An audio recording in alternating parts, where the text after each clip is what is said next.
परीक्षित जी महाराज 4 दिन से बैठ करके कथा सुन रहे हैं और श्री सुखदेव जी उनको कथा सुना रहे हैं। एक आसन पर बैठ करके बिना कुछ खाए पिए सोए, बस निरंतर 4 दिनों से अनवरत श्रीमद् भागवत की कथा चल रही है। अब ये बात सब आपको पता ही है कि परीक्षित जो थे उनको 7 दिन में मरने का श्राप है। उन्होंने सुखदेव जी को पहले ही कह दिया था कि मुझे मुक्ति चाहिए, पर सुखदेव जी ने कहा मुक्ति नहीं, भक्ति मांगो। तो सुखदेव जी के कहने पर उन्होंने मुक्ति छोड़ भक्ति मांगी, भक्ति की याचना की, और अब वो भक्ति की याचना से भागवत की कथा सुन रहे हैं। सबकी कथा विस्तार से सुनाते सुनाते सुनाते सुनाते जैसे ही श्री सुखदेव जी महाराज कृष्ण लीला सुनाने लगे, कृष्ण लीला में प्रवेश करते ही सुखदेव जी ने एक परीक्षा ली। बहुत ध्यान से सुनिएगा। वो गुरु ही नहीं जो परीक्षा ना लेता हो। गुरु कौन? जो परीक्षा लेता हो, समय समय पर आपके भावों को देखता रहता हो, वो गुरु। हमसे कई लोग पीछे पड़े हैं, हमको गुरु दीक्षा दे दो महाराज जी, गुरु दीक्षा आप कब देना शुरू करोगे, कब प्रारंभ होगा, कब? हम इसलिए दीक्षा नहीं दे रहे, 2-3 कारण हैं। पहली तो अंदर से भाव ही नहीं आ रहा अभी तो कि हम दीक्षा दें। दूसरी बात, हम दीक्षा देंगे तो फिर बड़े नियम कानून बना देंगे, हमारे भी रहेंगे, हम भी फिर ऐसे ऊधम नहीं मचाएंगे, हम भी फिर भैया भाव में ही रहा करेंगे। क्योंकि शिष्य जितने ज्यादा होते चले जाएंगे, गुरु को उतना भजन बढ़ाना चाहिए। अभी हमारे अंदर बाल बुद्धि है, हम ऊधम करते हैं, खेल कूद करते हैं, इधर उधर कथा करने जाते हैं, और गुरु बन जाएंगे तो फिर हमको भी नियम से रहना पड़ेगा। भाई इतने शिष्य हो गए, जितने शिष्य बढ़ेंगे उतनी माला बढ़ानी पड़ेंगी। और हमको पता है जिस दिन उद्घोषणा होगी कि हम दीक्षा दे रहे हैं, उसी दिन इतनी माला बढ़ जानी है हमारी, अध्ययन आदि नहीं कर पाएंगे। तो ये एक कारण। हाँ, तीसरी बात, हम गुरु बनेंगे तो फिर भैया स्ट्रिक्ट वाले बनेंगे। हर गुरु पूर्णिमा पे फिर हमको चेकिंग चाहिए, कितनी माला जपते हो, कितना नाम जपते हो, तिलक सुर। अभी तो हम श्री लगाते हैं, फिर उसके बाद पूरा तिलक लगाएंगे, 12 तिलक लगा के बैठना पड़ेगा, बड़े नियम कानून रहेंगे। अभी हमारा अध्ययन में ज्यादा मन लगता है, इसलिए हम गुरु दीक्षा नहीं देते। और फिर शिष्य भी जो आएंगे, सबकी लाइन लगा कॉपी दिखाओ, कितना होमवर्क किया साल भर में, कितना नाम जप रोज करते हो, कितनी गुरुमाला रोज करते हो, नियम का पालन करते हो कि नहीं करते हो। सौगंध दे दे करके दीक्षा देंगे। आधे ने तो आज ही गुरु बदल दिए होंगे, इनसे नहीं लेनी है। सौगंध दे दे करके दीक्षा देंगे। सौगंध है तुमको, पत्नी को पति की दे देंगे, पति को पत्नी की दे देंगे। अगर तुमने ये काम किया तो सौगंध है एक दूसरे की, ये करने ही नहीं है। अब इतनी कमर कस के बैठे हो तो आना, फिर देंगे दीक्षा। तो पूरा नियम कानून रहेगा। लाल जी से आज्ञा लेनी थी, जन्माष्टमी में पर्ची डालनी थी, पर भूल ही गए, इतने थक गए कि 3 जगह तो जन्माष्टमी करे आए तो पर्ची नहीं डाल पाए। लेकिन करेंगे जल्दी, जब भी होगा तो फिर 3 दिन का एक सत्र होगा, ऐसा मन में भाव है। 3 दिन का यहीं पर एक सत्र होगा। उस सत्र में पूरी रामानुज गुरु परंपरा बताई जाएगी। पहले परंपरा क्या है, तिलक क्या है, नाम क्या है, नाम की विधि क्या है, सब समझाने के बाद चौथे दिन फिर गुरु दीक्षा का कार्यक्रम होगा, कभी होगा तो। गुरु कौन? जो परीक्षा लेता हो। सुखदेव जी ने परीक्षा ली। कैसी परीक्षा ली? परीक्षित 4 दिन से निष्ठावंत होकर के कथा सुन रहे हैं, और श्री सुखदेव जी महाराज ने 4 दिन के पश्चात जैसे ही कृष्ण लीला प्रारंभ की, परीक्षित अत्यंत प्रसन्न मुद्रा में, और महाराज उत्साहित हो गए कि बस अब मेरे पूर्वजों के रक्षक श्री कृष्ण की कथा सुनाई जाएगी। जैसे ही कृष्ण लीला प्रारंभ की, 2 श्लोकों में संपूर्ण कृष्ण कथा सुना दी। संपूर्ण कृष्ण कथा 2 श्लोकों में सुना दी। बोले भैया, भगवान श्री कृष्ण का मथुरा में जन्म हुआ। देवकी और वसुदेव के यहाँ ठाकुर जी लाला बन करके आए। जन्म लेते ही भगवान गोकुल चले गए। गोकुल जाकर के ब्रजवासियों को और ब्रज गोपिकाओं को सुख प्रदान किया। ब्रज में लीला करके भगवान फिर वृंदावन गए। वृंदावन में रास विहार किया। रास विहार के उपरांत ठाकुर जी वृंदावन छोड़ के मथुरा आ गए। मथुरा के कंस वध किया।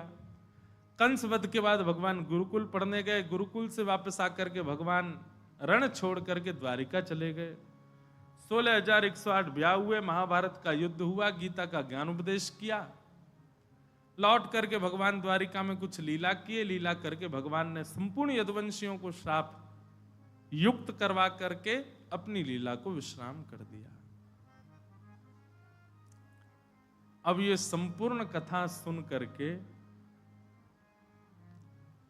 परीक्षित अभी बैठे हैं और श्री सुखदेव जी ने 2 श्लोकों में संपूर्ण कथा सुना करके अपनी वाणी को विराम दे दिया। सुखदेव जी महाराज चरणों में प्रणाम करते, परीक्षित जी महाराज चरणों में प्रणाम करके कहते हैं, भगवान आप मौन क्यों हो गए? सुखदेव जी कहते हैं, सुना दी कृष्ण कथा, यही तो है। मथुरा में जन्म हुआ, गोकुल में ये किया, आदि आदि ये सारी लीलाएं बता करके बस यही है कृष्ण कथा। और यहां से अब 10वां स्कंद प्रारंभ होता है। जिस कृष्ण लीला को सुनने के लिए आप सब बैठे हो, उससे पूर्व श्रोता की स्थिति कैसी होनी चाहिए वो ध्यान पूर्वक सुनिएगा।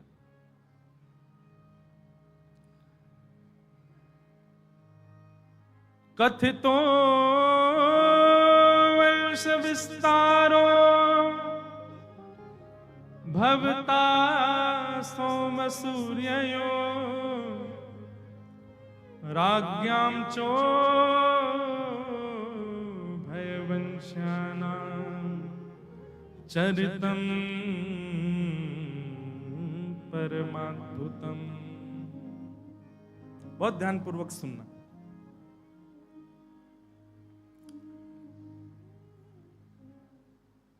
परीक्षित जी कह रहे हैं, भगवान भैरवी लोग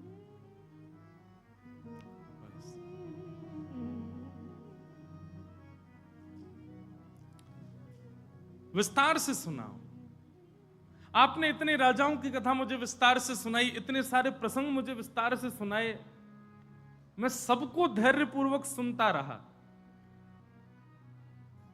परंतु जिनकी कथा सुनने के लिए मैं पिछले 4 दिन से बैठा हूं, मैंने आसन भी नहीं बदला, मैं सोया भी नहीं, मैंने जलपान भी नहीं किया, मैंने भोजन भी नहीं किया, जिनकी कथा सुनने के लिए मैं बैठा हूं, आप उन्हीं की कथा मुझे इतने इतने इतने सूक्ष्म में क्यों सुना रहे हैं? सदैव याद रखना, ठाकुर जी आपके जप की संख्या से प्राप्त नहीं होते, आपके यज्ञ की संख्या से प्राप्त नहीं होते, आपकी आहुतियों की संख्या से प्राप्त नहीं होते। एक बात निश्चित मान लीजिएगा, संख्या अधिक होना भगवत प्राप्ति में आवश्यक नहीं है। संख्या भले ही एक हो पर परिपूर्ण हो। क्वांटिटी नहीं, क्वालिटी। ठाकुर जी को वो प्रिय है। हम मात्राओं पर ध्यान रखते हैं कि कितनी ज्यादा कर रहे हैं। लोगों से मैं पूछता हूं, कई बार मिलते हैं, महाराज जी हम 16 माला रोज करते हैं, हम 24 माला रोज करते हैं, हम 108 माला रोज करते हैं, 2 लाख माला रोज करते हैं। कई ऐसे महापुरुष भी हैं। सबको प्रणाम, सबको वंदन। अच्छा है कि आप इतनी मालाएं करते हैं, पर यह संख्या अनिवार्य नहीं है।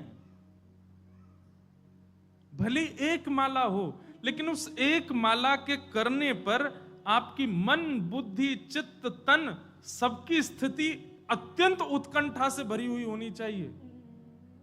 उत्कंठा मतलब अत्यंत आनंद, अत्यंत उत्कृष्ट उत्कंठा, अत्यंत एक्साइटमेंट के साथ में होनी चाहिए, भले एक माला हो।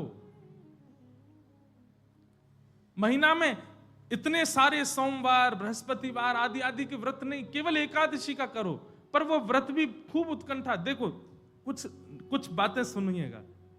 सबसे पहला नाम जप, दूसरा व्रत, तीसरा कथा श्रवण, और चौथा धाम गमन, किसी भी धाम में जाना। इन 4 क्रियाओं में अगर उत्कंठा नहीं है, एक्साइटमेंट नहीं है, आनंद नहीं है, तो इन चारों को मत कीजिए। व्रत इसलिए नहीं करना है एकादशी का कि भैया हम वैष्णव हैं, हमको करना ही पड़ेगा, वृंदावन में रह रहे हैं, सबकी देखा देखी करनी पड़ेगी, नहीं करेंगे तो अपराध लगेगा। अपराध के भय से व्रत नहीं करना है। आप जैसे अपराध के भय से व्रत करते हो, व्रत टूट जाता है। अपराध के भय से नहीं, अपराध के भय से नाम जप नहीं, केवल माता पिता की इच्छा इसलिए धाम गमन नहीं। इन सब में एक अद्भुत आनंद होना चाहिए, उत्कंठा होनी चाहिए, तभी कीजिए। आपको गौरव होना चाहिए एकादशी व्रत रखने का। अरे प्रतीक्षा होनी चाहिए। एक एकादशी गई, अब अगली एकादशी की प्रतीक्षा, कब 15 दिन पूर्ण हो, कब एकादशी आवे। गौरव के साथ में, आनंद के साथ में, उत्साह के साथ में एकादशी व्रत करो। उसको नियम मत मानिए। इसीलिए इतनी एकादशी व्रत करते हैं, इतना सब लोग नियम जाप आदि करते हैं, पर फिर भी उनके ऊपर इतना असर नहीं पड़ता। कितने एकादशी वालों को जानता हूं, एक एकादशी नहीं छोड़ते महाराज, और ऐसी करते हैं निर्जला जैसी, लेकिन उनके क्रोध पर कोई असर नहीं, उनके स्वभाव पर कोई असर नहीं, उनके व्यवहार पर कोई असर नहीं, उनकी विचारधारा पर कोई असर नहीं। क्यों? क्योंकि वो केवल एक नियम मान करके उसको करते हैं। आपको गौरव है, आपका आनंद है। तिलक लगाना ये कोई केवल एक फोर्सफुली काम नहीं होना चाहिए, जबरदस्ती वाला नहीं होना चाहिए। आपको गौरव होना चाहिए कि मैं तिलक लगाऊं नित्य। बिना तिलक के बाहर जा ही नहीं सकता मैं। तो धाम गमन, व्रत, नाम जप, और चौथा क्या बताया था हमने? एकादशी। चौथा क्या बताया था? क्या बताया था? धाम। हाँ, ये 4 ही हैं, इसीलिए कह रहे हैं लिख लिया करो कहीं पे। मैं तो बोल के फिर भूल जाऊंगा मैं, नहीं तो आप लोग लिख के रखो, आपके काम रहे। ये गौरव के साथ करने चाहिए। इनमें किसी भी प्रकार का नियमाभास या फिर केवल करना है इसलिए नहीं, उत्साह के साथ करो।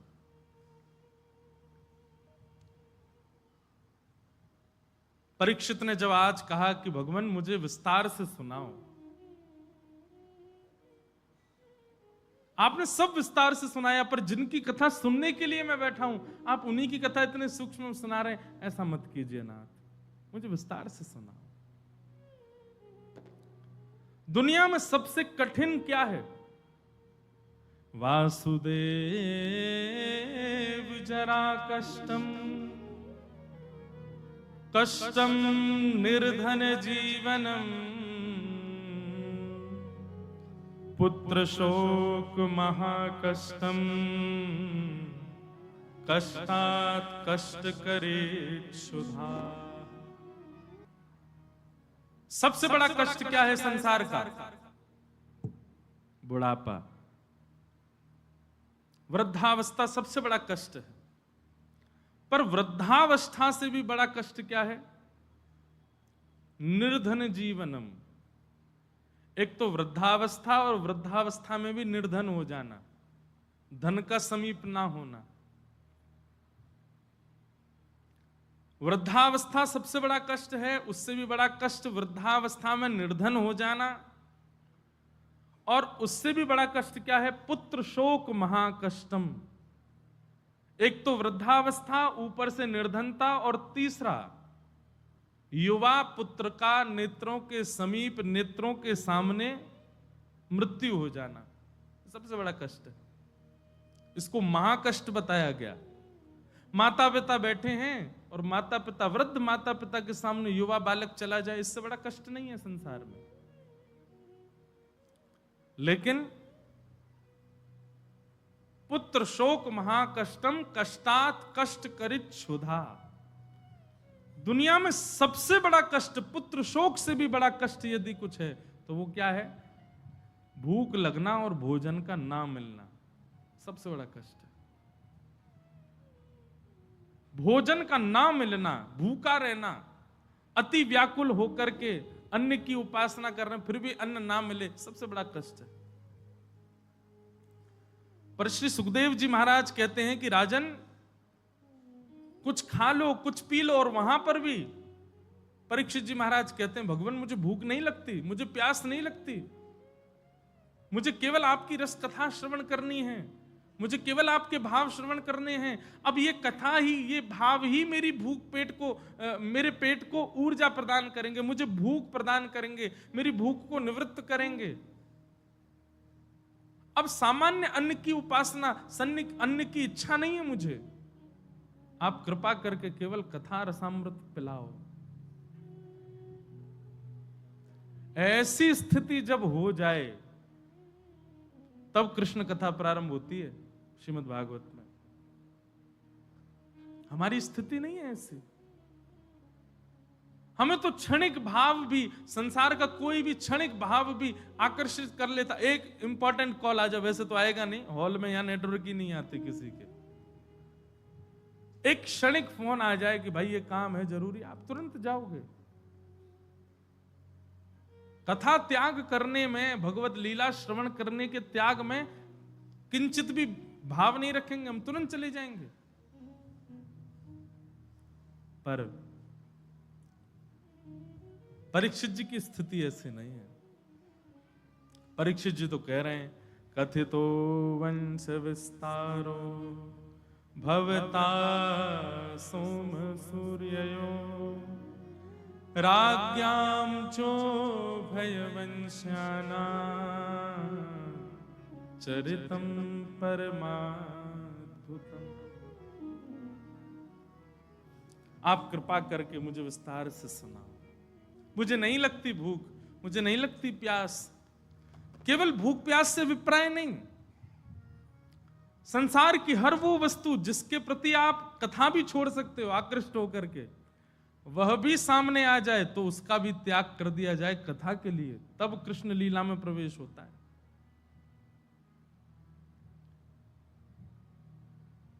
एक प्रकार से कह दें तो जब तक गोपी भाव चित्त में नहीं आवे तब तक कृष्ण लीला में प्रवेश नहीं मिलेगा। गोपियां कैसी हैं? यादोहने बहनने मथनोपलेप प्रेंखेंखनार भरुदितो क्षण मार्जनादौ। एक बहुत अच्छा पद है, इसी पद को केंद्र में लेकर के 4 दिन की कथा है अक्टूबर में गिरिराज जी में। पद का नाम है गोपी प्रेम की ध्वजा। रास पंचाध्यायी पर कथा है गोवर्धन में 14, 15, 16, 17 अक्टूबर। उसमें केवल रास की चर्चा है और उस रास चर्चा में उसका नाम ही कथा का गोपी प्रेम की ध्वजा। वहां गोपियों के प्रेम की चर्चा होगी बस। और अंतिम दिन की जो कथा, मतलब 17 तारीख की, उस कथा का समय है रात्रि 11 बजे से। पूर्णिमा के चंद्रमा के नीचे बैठ करके जयति तेधिकं जन्मना ब्रज श्रयतन्दिरा सस्वदत्र। भैया एक बात बिल्कुल स्पष्ट सुन लो, ये कोई केवल कहने वाली बात नहीं है, केवल प्रचलित बात नहीं है, आपको आकर्षित करने वाली बात नहीं है। वृंदावन रस लीला में प्रवेश तब तक नहीं मिलेगा जब तक गोपी भाव चित्त में ना हो। भोजन का त्याग कर देना, जल का त्याग कर देना, ये परीक्षित को एक प्रकार से गोपी भाव में उन्मुक्त कर रहा। परीक्षित कह रहे हैं मुझे भूख नहीं लगती, कथा ही मेरा भोजन है, मुझे प्यास नहीं लगती, कथा सुनकर के मेरी प्यास पूरी हो रही है। सुखदेव जी, परीक्षित तो ये तक कह देते मुझे निद्रा भी नहीं है। आप जब कथा सुनाते हैं तो मुझे ऐसा लगता है कि इससे बड़ा विश्राम मेरे लिए कोई नहीं है। क्षमा करना, कथा सुनकर के थकान लगती हो, कथा सुनकर के भूख लग जाती हो, और सबसे बड़ी बात कथा में नींद आ जाती हो, तो समझ जाओ भी गोपी भाव चित्त में ही नहीं। दूर रहो, कृष्ण लीला से तो बहुत ही दूर रहो। श्री हमारे अष्ट सखाओं में कवि परमानंद दास जी का पद है, बहुत सुंदर भाव है।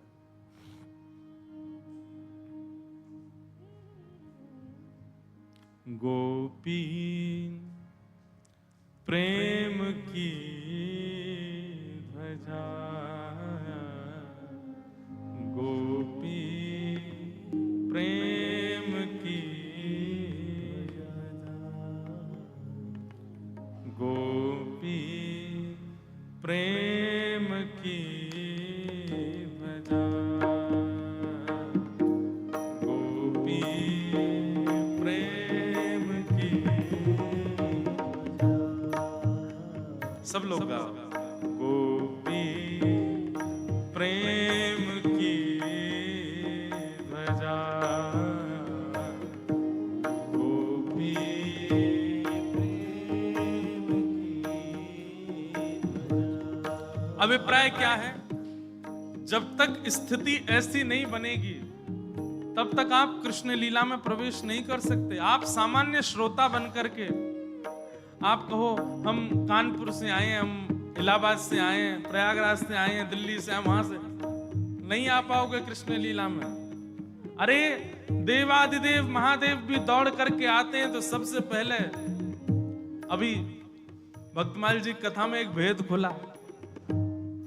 महादेव की गुरु कौन है? श्री ललिता जी महाराज। जैसे ही महादेव आए, रासलीला में प्रवेश करने लगे, गोपियों ने द्वार रोक दिया। ठाकुर जी भीतर से कह रहे हैं गोपियों से, इनको आन दो। गोपियां कह रही हैं ऐसे नहीं आएंगे, पहले ये कहें गोपी भाव में आए। तब ठाकुर जी को जाकर के ललिता जी के पांव में गिरना पड़ा, प्रार्थना करनी पड़ी, बोले शंकर भगवान को गोपी भाव दो। तब ललिता जी रास से बाहर आई, शंकर जी को ले जाकर के यमुना जी के किनारे बैठ करके महाराज गोपी प्रेम भाव की वार्ताएं जब बताई, जब शंकर जी प्रेम भाव में डूब गए, प्रेम निमग्न हो गए, मानो ललिता जी ने प्रेम दीक्षा प्रदान कर दी, तब वे बने गोपेश्वर महादेव। तब वे गोपी रूप धारण करके भीतर आए। अरे बड़े बड़े भेद खुले इस बार भक्तमाल कथा में। अब कई लोग शैव लोग मेरी निंदा कर सकते हैं, बोले बताओ ये तो कुछ भी कह देते हैं। बताओ, कभी कहते हैं राधा रानी गुरु, कभी कहते हैं, अब कह रहे हैं ललिता जी गुरु, शंकर जी की गुरु ललिता जी। प्रेम नदिया की सदा उल्टी बहेदार। वृंदावन के भावों को समझना सामान्य बात नहीं है। गोपी भाव में आओ। गोपी प्रेम की ध्वजा, गोपी प्रेम की ध्वजा, जिन गोपाल कियो बस अपने, जिन गोपाल कियो बस अपने, जिन गोपाल कियो बस अपने, जिन गोपाल कियो बस अपने, उर्धरी श्याम भुजा, उर्धरी श्याम। मैं डुओलिंगो पर मुफ्त में स्पेनिश सीख रहा हूँ। Me encanta la playa.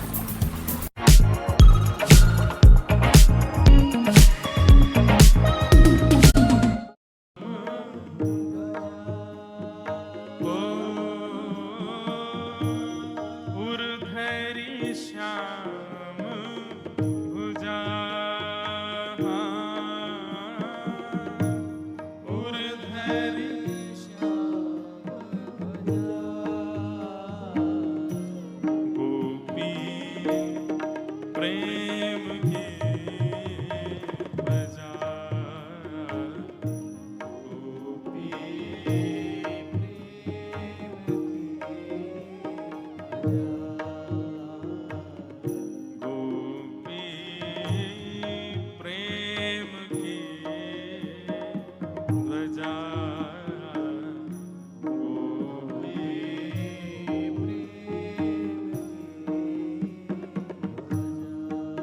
कैसी हैं गोपियां?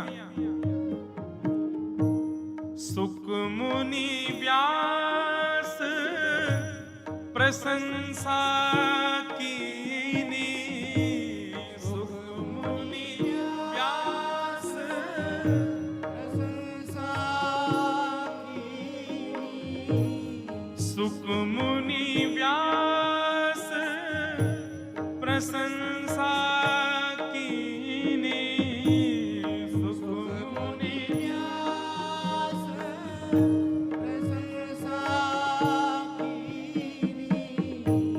ऊधी ऊधो संत सराये,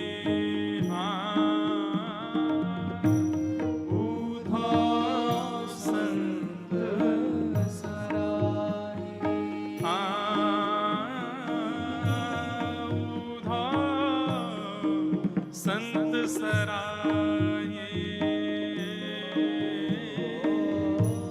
ऊधो संत सराये, गोपी प्रेम की वजह,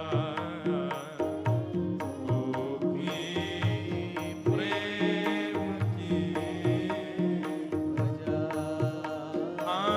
गोपी प्रेम की वजह,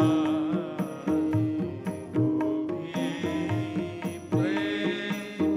बोलो वृंदावन बिहारी लाल की जय।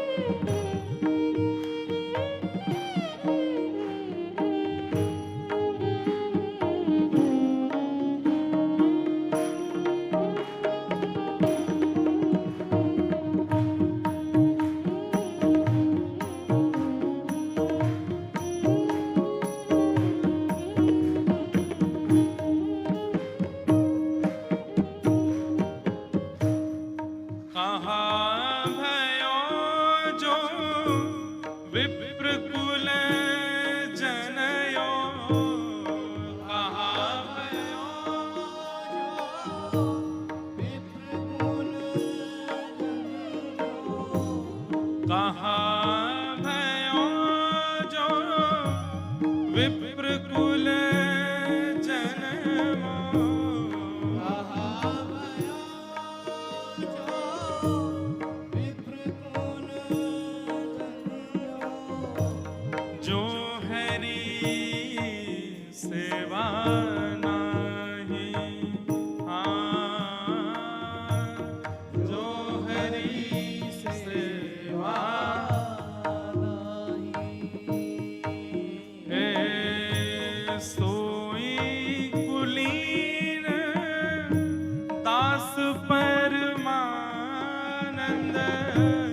सोई कुलीन दास परमानंद, सोई कुलीन दास परमानंद, सोई कुलीन दास परमानंद, जो हरि सन्मुख थाई, जो हरि सन्मुख थाई, गोपी प्रेम की वजह, गोपी प्रेम की वजह,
गोपी भाव, यही भाव प्रकट हुआ है श्री परीक्षित जी के भीतर। भागवत जी में वर्णन करते हैं, या दोहने बहनने मथनो पलेप प्रेंखें खनार भरुदितो क्षणमार जनादो। गोपी का स्वरूप कैसा है? जब गैया का दूध दोहने के लिए जाती है तो घर घर करती हुई जो दूध की धार है, उस घर घर धार को भी ताल बना करके राधे कृष्ण कृष्ण कृष्ण कृष्ण कृष्ण, गोपी उस धार को भी ताल बना करके वहां भी कीर्तन करती है। या दोहने बहनने मथनोपलेप, जब अपने घर में भीतर गोबर का चौका लगाती है तो चौका लगाते समय जब पोंछा को एक तरफ से दूसरी तरफ चलाती है तो उस पोंछे की आने वाले स्वर को भी कीर्तन बना लेती है, उसमें भी कीर्तन करती है। एक क्षण के लिए भी गोपी ठाकुर जी की स्मृति छोड़ती नहीं है।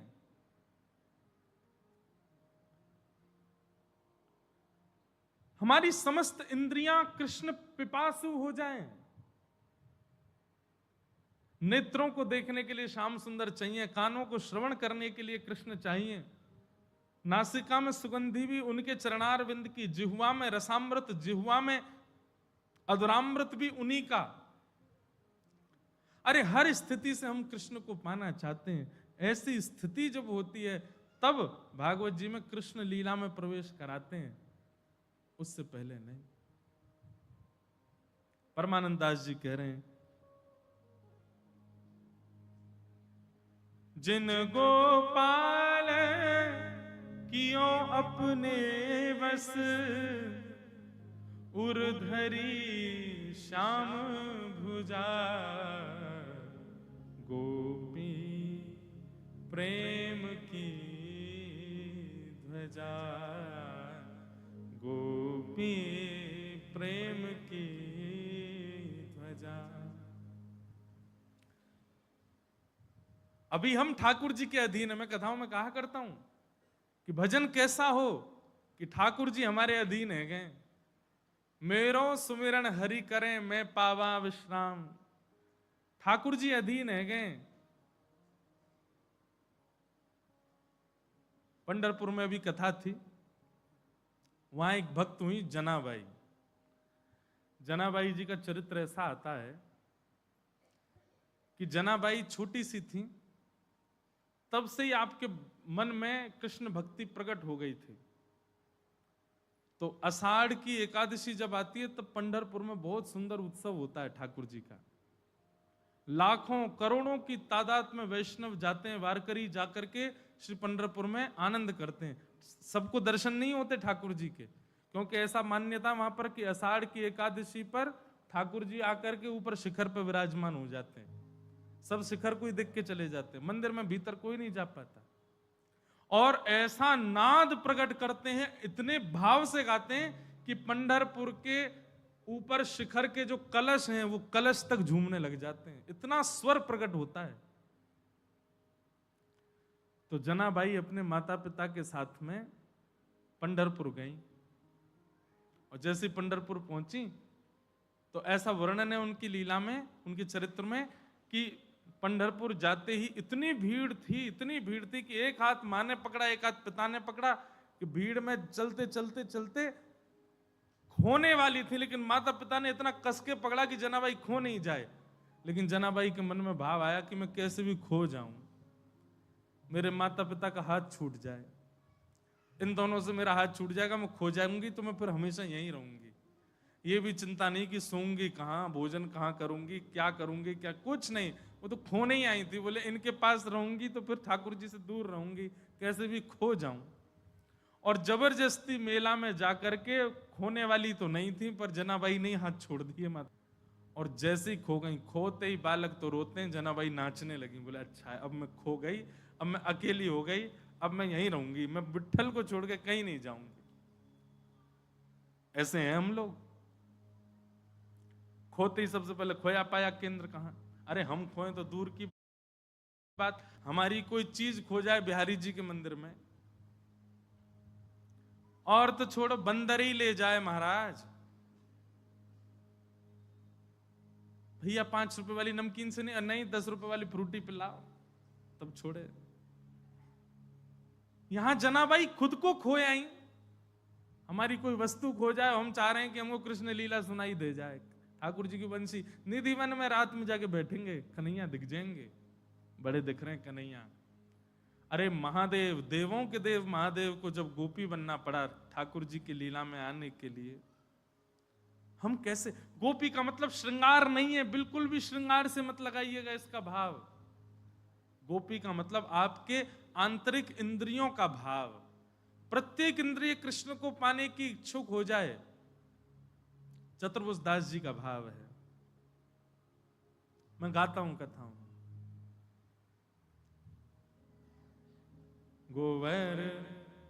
गोवर्धन वासी सांवरे, इसी पंक्ति में चतुर्भुज दास जी कहते हैं गोपी कौन? दर्शन को नैना तपे,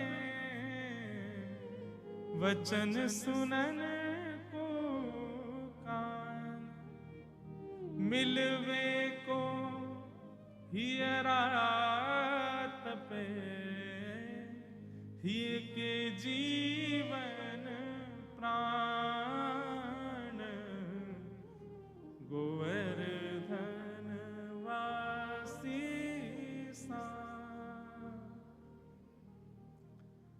नेत्र पिपासु हैं उनके दर्शन के लिए, कान व्याकुल हैं उनको सुनने के लिए, जिह्वा प्यासी है उनके अधरामृत के लिए, हृदय व्याकुल है उनसे मिलन के लिए, हाथ विचलित हैं उनके स्पर्श के लिए, पैर थिरक रहे हैं उनकी स्मृति में।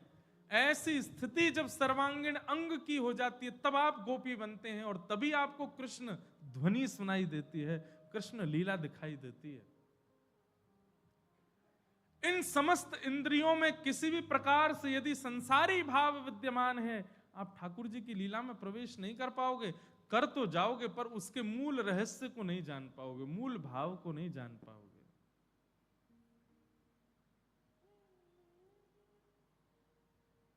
जनाबाई माता पिता का हाथ छोड़ दिए, खो गई, लाखों की भीड़ में जाने कहां चली गई।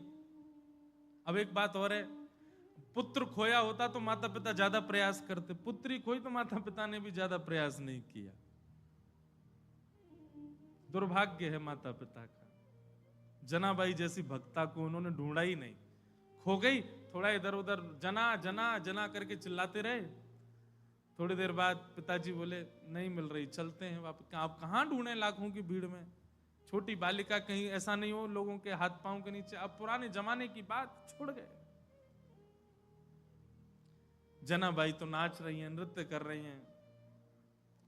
अब मराठी अभंग तो आते, इतना प्यारा अभंग है जनाबाई का। वहां श्री चंद्रभागा जी के तट पर बैठ करके श्री पंडरीनाथ भगवान का स्मरण करते हैं। एक अभंग याद है, जनाबाई का नहीं है, एकनाथ जी का है। एकनाथ जी कहते हैं, माझे माहिर पंढरी आहे भीवरे चाटे। रुक जाओ भैया, माझे माहिर, माहिर कहते हैं मायका। जनाबाई को आके किसी ने पूछा कि हे जनाबाई, तुम्हारे माता पिता कहाँ हैं, तुम कहाँ की रहने वाली है, बालिका अकेली कहाँ घूम रही हो?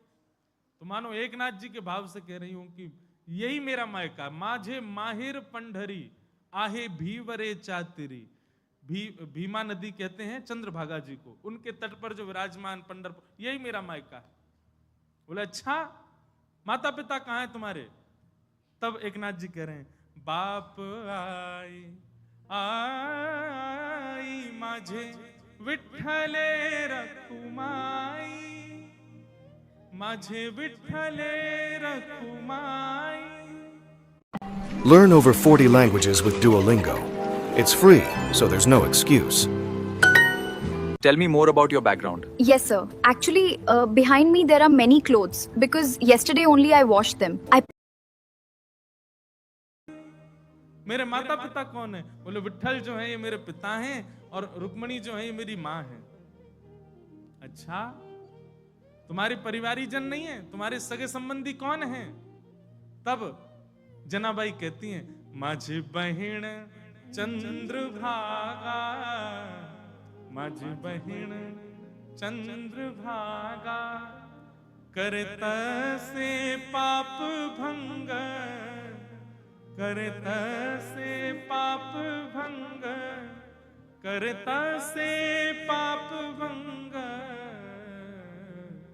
माझे माहिर पंढरी, आहे भीवर चाते रे। ये चंद्रभागा मेरी बहन है। और ये जितने भी साधु महात्मा संत जो विठ्ठल विठ्ठल विठ्ठल कह करके गा रहे हैं, नाच रहे हैं, उछल रहे हैं, यही सब मेरे भाई बंधु हैं, यही सब मेरे परिवार हैं। इस प्रकार से कह करके पंढरपुर को ही अपना सर्वांगीण मान लिया, सब प्रकार से यही मेरे हैं। ऐसी जनाबाई। भैया बाह्य संबंध के रूप में सब अपने हैं, माता पिता भाई बंधु बहन सखा चाचा चाची आदि जो भी हैं, पर आंतरिक भाव से मानसिक भाव से वही अपनों है जो ठाकुर जी को है, जो राधा रमण जी का नहीं है, जो बिहारी जी का नहीं है, जो राधा वल्लभ जी का नहीं है। वहां से केवल हमारा बाह्य संबंध है, आंतरिक संबंध नहीं है हमारा। आंतरिक संबंध तो केवल उससे जो ठाकुर जी को, वो हमारा। बहुत कड़वी बात है, बहुत कटु बात है, लेकिन यही वास्तविकता। इस प्रकार से संबंध व्याप्त करो तो ही गोपी हो आप। जाके सिर पर नित्य उर्धपुंड विराजमान, गले में कंठी विराजमान, नित्य राधा वल्लभ जी की मंगला करे, नित्य बिहारी जी को दर्शन करे, रसिक जनन की सेवा करे, वही से हमारा कोई संबंध है, वही हमारा है। तो श्री परीक्षित जी महाराज की स्थिति कैसी हो गई? अब ना भूख है, ना प्यास है, ना सोने की इच्छा, ना कोई और इच्छा, बस अब एक ही इच्छा है, कथा ही मेरे सर्वांगीण रसों को पूर्ण कर रही है, कथा ही मेरी सर्वांगीण इंद्रियों को तृप्त कर रही है। आप तो कृपा करके वही कृष्ण लीला सुनाओ, उसी से ही मेरा अब शरीर पोषित हो रहा है। कथा पोषण बन जाए, अमृत तुल्य कर्ण रंध्र से प्रविष्ट होकर के मानो आपकी सर्वांगीण भावनाओं को पूर्ण करे, ऐसी स्थिति जब हो जाए तब कृष्ण लीला प्रारंभ होती है। तब कथामृतम तप्त जीवनम कविभिरीडितम कल्मषापहम् श्रवणमंगलम श्रीमदाततम्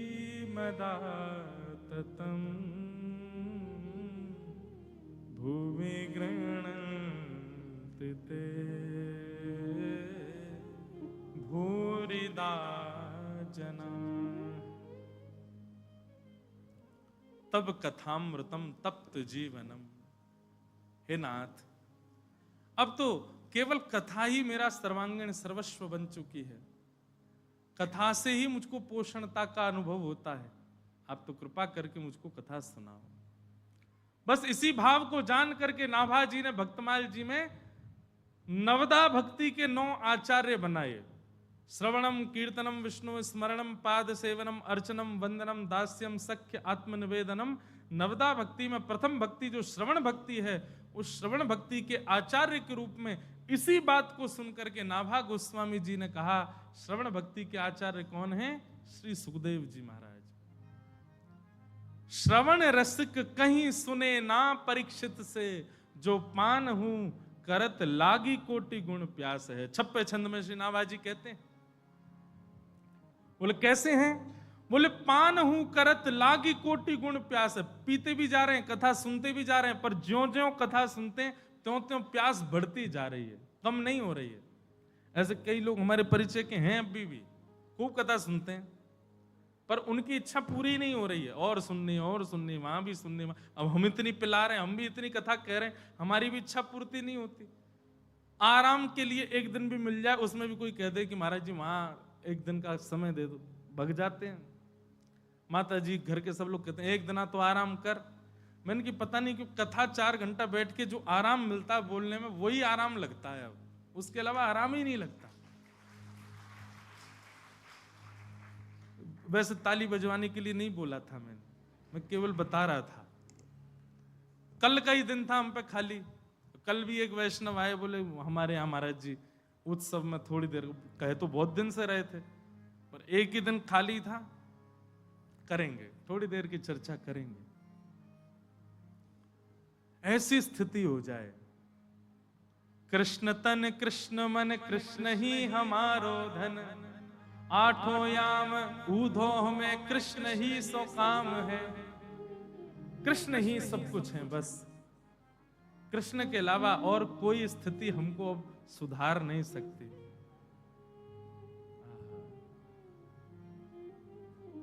बहुत प्यारा भाव है।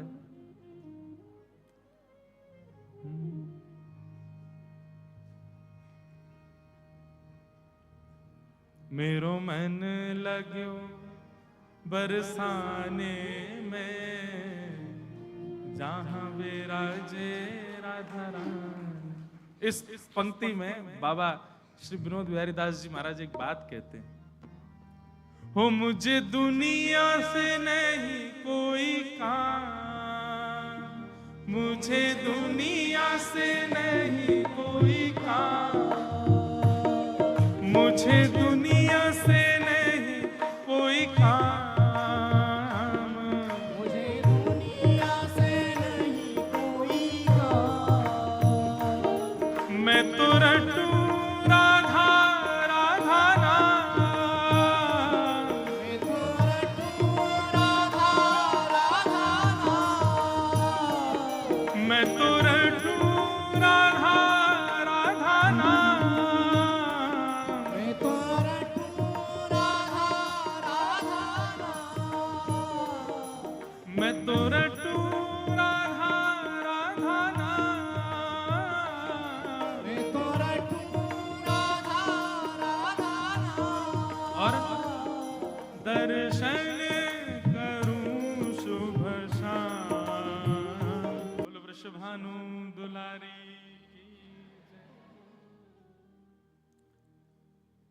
तो मुख्य बात जो समझानी है वो यही है